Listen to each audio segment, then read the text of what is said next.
Guys, it is Mrs. Sharpley, and this week we are going to be talking about authors' reasonings and their evidence.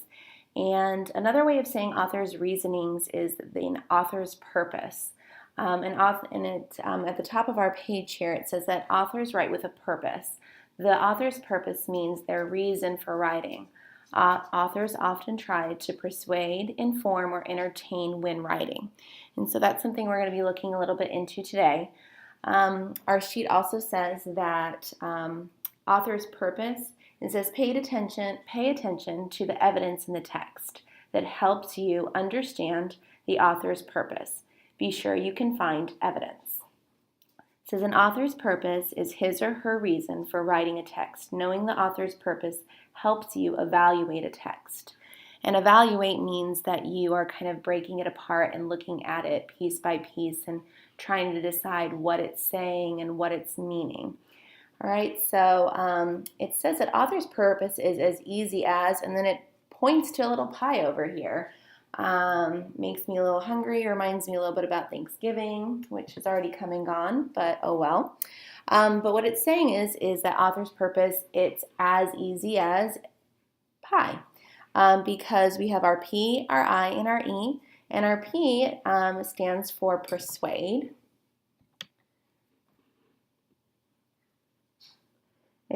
Persuade is when an author is trying to get a reader to believe something, act, or think a certain way. So if I am writing a paragraph about how delicious broccoli is and how we should eat it for every single meal, I would definitely be trying to persuade you of that.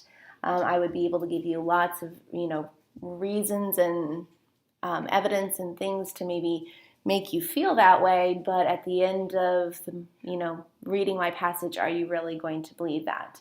I'm going to try my very hardest to make it happen, though, because I am persuading you. Now, the I for pie stands for inform, and that is when an author is teaching a reader new information. So if I am reading an article about penguins and it's telling me about their habitat and what they eat and how they survive, then that would be more of an informational text that is giving me information and it's informing me. And then the last is our E for our pie, which is to entertain. And entertain is when an author is sharing an experience with a reader, and they're doing it so that way they are entertaining you. And so when you are reading a nonfiction text, almost always the nonfiction text will either be persuading you, informing you, or entertaining you. That would be the author's purpose. That's their goal, what they're hoping to be able to do. All right, the next part of this assignment, I've already cut mine out, but I also have one here that is not cut out, so that way I can kind of show you how it's going to kind of get assembled together. But it says that you need to read each passage and decide what the author's purpose was in writing the passage. Highlight or underline clues that help you determine the author's purpose. All right, and it wants you to cut out the rectangle and glue it into your notebook. So I'm actually just going to glue out the inside rectangle part here.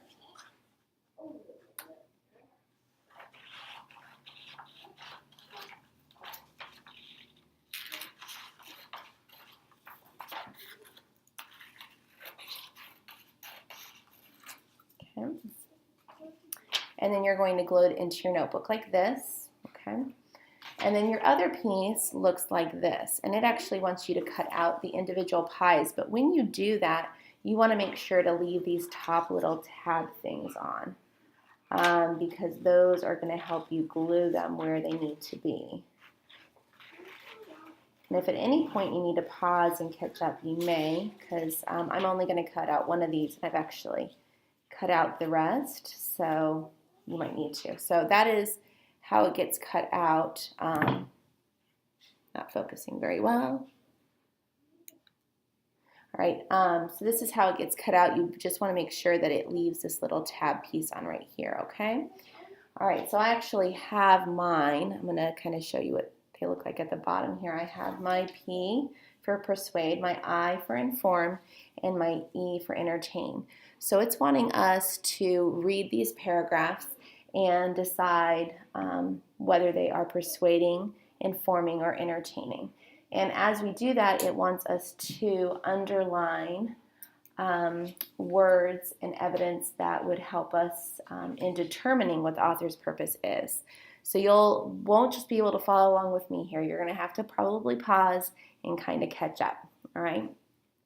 Our very first paragraph here in the first little circle, it says corn on the cob is tasty and can also be an inexpensive source of energy. Cobs burn very slowly and create a lot of heat, making them ideal for heating systems. Not only that, but using corn to heat your home creates less pollution than burning wood. Corn can also be used to create a fuel blend for certain vehicles, which also cuts down on pollution. We should start using corn as more than just a food. Let's start today. I'm going to be a little honest with you. I have never, ever heard about corn being a heating system, like something that gives us energy and helps us with heating systems. However, it really seems like they're trying to talk us into this and telling us that this can happen. So that would probably fall into persuade. I'm actually not going to glue it yet. I am going to kind of come back and look at all of them after I've read them because, of course, a reader's best strategy is rereading. All right, now if we look at our second circle, it says that last night a bat got into the house. You should have seen my mom. She crawled around on the floor, swinging a broom in the air to try and scare the bat out of the living room. I was trying to help her, but was laughing so hard. She kept covering her hair and screeching as if the confused bat swooped across the room. Finally, Dad was able to shoo the bat outside. Mom was too shaken up to laugh, but I think she might laugh when I show her the picture I snapped with my camera. Well, that actually sounds really, really funny. It was a good little story. I would probably say that it falls into entertain, just because I kind of enjoyed hearing about it. But I'm just going to place my little entertain piece of my pie there, and then we'll come back and we'll double check it. All right, so in 2005, the city of New Orleans was devastated when Hurricane Katrina dumped so much rain into the city that it flooded. Waters rose to the depths. No one could have imagined thousands of homes and businesses were destroyed and people were forced to leave the city. Today, the city is rebuilding. People are moving back, continuing to clean up and begin their lives again in the city that the world knows as the Big Easy. Well, I've heard about Hurricane Katrina. I've actually read quite a few books and articles about it. And of course, I got information about it on the news and things like that when it was happening. So this seems to me like it's all true information. They're giving us a lot of information about this event. So I'd probably say that does indeed go ahead and, match with inform. But I'm still not going to glue yet. I'm actually going to think about the fact that they wanted us to highlight or underline clues that helped us determining the author's purpose. So if we look at our first paragraph here, which we decided was persuade, we're going to kind of now read it again. And this time we're going to kind of stop and think, well, what are they saying that is actually persuading me of anything? All right, so I guess possibly corn on the cob is being used as energy, and I have not heard about it yet, but that is pretty interesting. So corn on the cob is tasty and can also be an inexpensive source of energy. Well, first of all, I'm going to go ahead and underline tasty because tasty is most definitely going to be possibly an opinion because some people may not necessarily like corn. But the author, they obviously like corn because they think corn is tasty. That is their opinion, and they're trying to share that and convince us of that. So corn on the cob is tasty and can also be an inexpensive source of energy. Cobs burn very slowly and create a lot of heat, making them ideal for heating systems. I think that the fact that it's making them ideal means that it's kind kind of they're perfect for it. It's the best idea. And whenever someone's telling you that this is the best idea ever, that's most definitely an opinion, and they're probably trying to convince you of that. So it's making them ideal for heating systems. Not only that, but using corn to heat your home creates less pollution than burning wood. Does it for sure create less pollution? Maybe. I don't necessarily know that. Maybe that's an opinion. Corn can also be used to create a fuel blend for certain vehicles, which also cuts down on pollution. We should start using corn as more than just a food. I'm going to underline like that whole sentence, because for me, that is a huge red flag. They're saying we should all be doing this. It's not just the author that thinks that they should be doing it. They don't think that just you, the reader, should be doing it. They think everyone should be doing it, and they're trying to convince you of that. So that is a big red flag that they're trying to persuade me.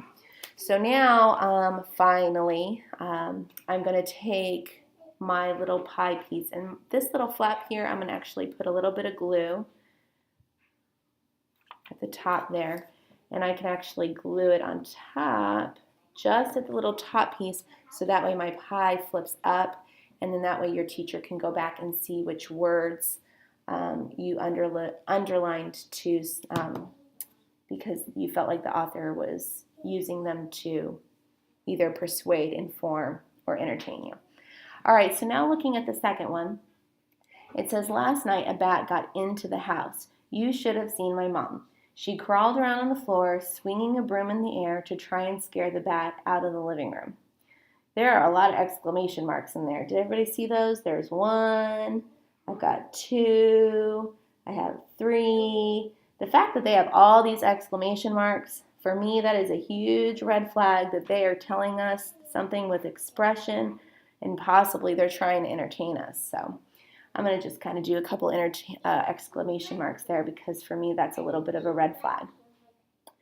All right, and it says, I was trying to help her but was laughing so hard. So the author's laughing. The author is having a good time. So maybe the fact that the author is having such a good time, they're trying to share that good time with us, which means they're entertaining. She kept covering her hair and screeching as the confused bat swooped across the room. Finally, Dad was able to shoo the bat outside. My mom was too shaken up to laugh, but I think she might laugh when I show her the picture. Okay, well, this dude is taking pictures when there is a bat inside their house. So the fact that they're taking pictures, that must have been a very enjoyable time for them, which is another little red flag that they're entertaining. So I'm going to go ahead and decide, yep, this is for sure entertaining. So I'm going to glue my little top here and put it there. And so now when I flip it up, my teacher can see what I have underlined. And we are pretty certain that this last one is for sure going to be informed, but we're just going to double check because we want to be safe than sorry. So in 2005, the city of New Orleans was devastated when Hurricane Katrina dumped so much rain on the city that it flooded. Well, first of all, they're giving us dates that in 2005. And that doesn't mean for sure they're giving us information because sometimes people are trying to persuade us with things that maybe have happened in the past. However, it is a little bit of an indicator or a red flag. So they're also talking to us about Hurricane Katrina, which I know when I saw Hurricane Katrina in the text, I go, oh yeah, I've heard about Hurricane Katrina. There's probably a really good chance that you have as well. So they're talking about something that's for sure happened. Waters rose to depths no one could have imagined. Thousands of homes and businesses were destroyed, and people were forced to leave the city. Yes, thousands of homes and businesses were destroyed. That was a very true fact. Today, the city is rebuilding. People are moving back, continuing to clean up and begin their lives in the city that the world knows is the Big Easy. And that's kind of a little bit of a nickname, but that is kind of a true fact. So we're going to go ahead and settle on this last one as inform. And I'm going to glue my information piece of my 5 there. And then I have finished this piece of my assignment, and now my teacher can go over it. All right, have a good one, guys.